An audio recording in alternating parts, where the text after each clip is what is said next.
During court, I was scorned by the emperor just for sweating too much. After the session, the favored consort seized the chance to push me into the water. Even my 8-year-old chubby son wasn't spared. Watching us struggle in the lake, she was overjoyed, thinking no one could now threaten her son's claim to the throne. Little did she know, at the very moment I drowned, a modern tech CEO had a freak accident during a meeting, and her soul accidentally entered my body. Upon learning of my tragic fate, she swore to make things right for me. She first rescued my son from the water, finding him barely breathing. She immediately began CPR, ignoring the stares from onlookers. She even gave him mouth-to-mouth. Unexpectedly, the emperor walked in at that exact moment. The ministers instantly condemned me, saying my actions were improper, even if he was my own son. Such intimacy was unacceptable. They demanded I be executed on the spot. Furious, I snapped, warning them that if they dared interrupt me saving a life, I'd throw them into the lake to feed the fish. Just then, the imperial physician rushed over to check my son's pulse, only to declare the crown prince had stopped breathing. The emperor was devastated. He was, after all, his firstborn. At that moment, the scheming consort and her allies accused me of attempted murder. They begged the emperor to have my entire family executed. I'd had enough. That day I swore she'd feel what drowning was like. Without hesitation, I pushed her into the lake. Unexpectedly, she grabbed the emperor and dragged him in too. Once the emperor was pulled ashore, furious and soaked, he immediately ordered the extermination of my family. But the head eunuch quickly reminded him, the crown prince was the Empress Dowager's personally chosen heir. If I died, the Empress Dowager would not take it lightly. Cooling down, the emperor ordered me confined to the cold palace for 1 month of reflection, then left in utter humiliation. But the consort wasn't finished. To make our lives miserable, she ordered that only steamed buns and rotten vegetables be sent to us. She didn't believe a 200-pound woman could survive a month on scraps. Staring at the pitiful amount of food, my maid cried that we'd starve before the week was up.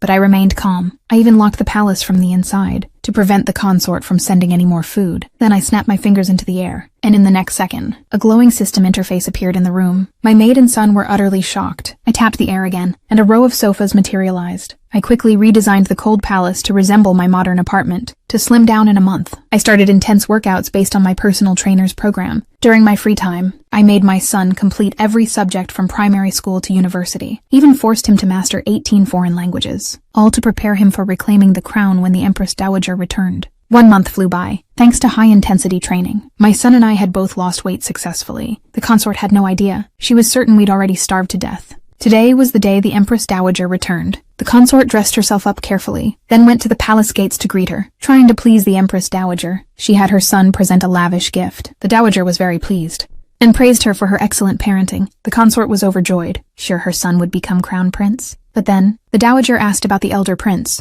The consort quickly began her lies, claiming she'd sent maids to check on me, but I had locked the door and hadn't gotten up yet. She also accused me of plotting to drown the prince, saying he'd barely survived thanks to the emperor. The Dowager's face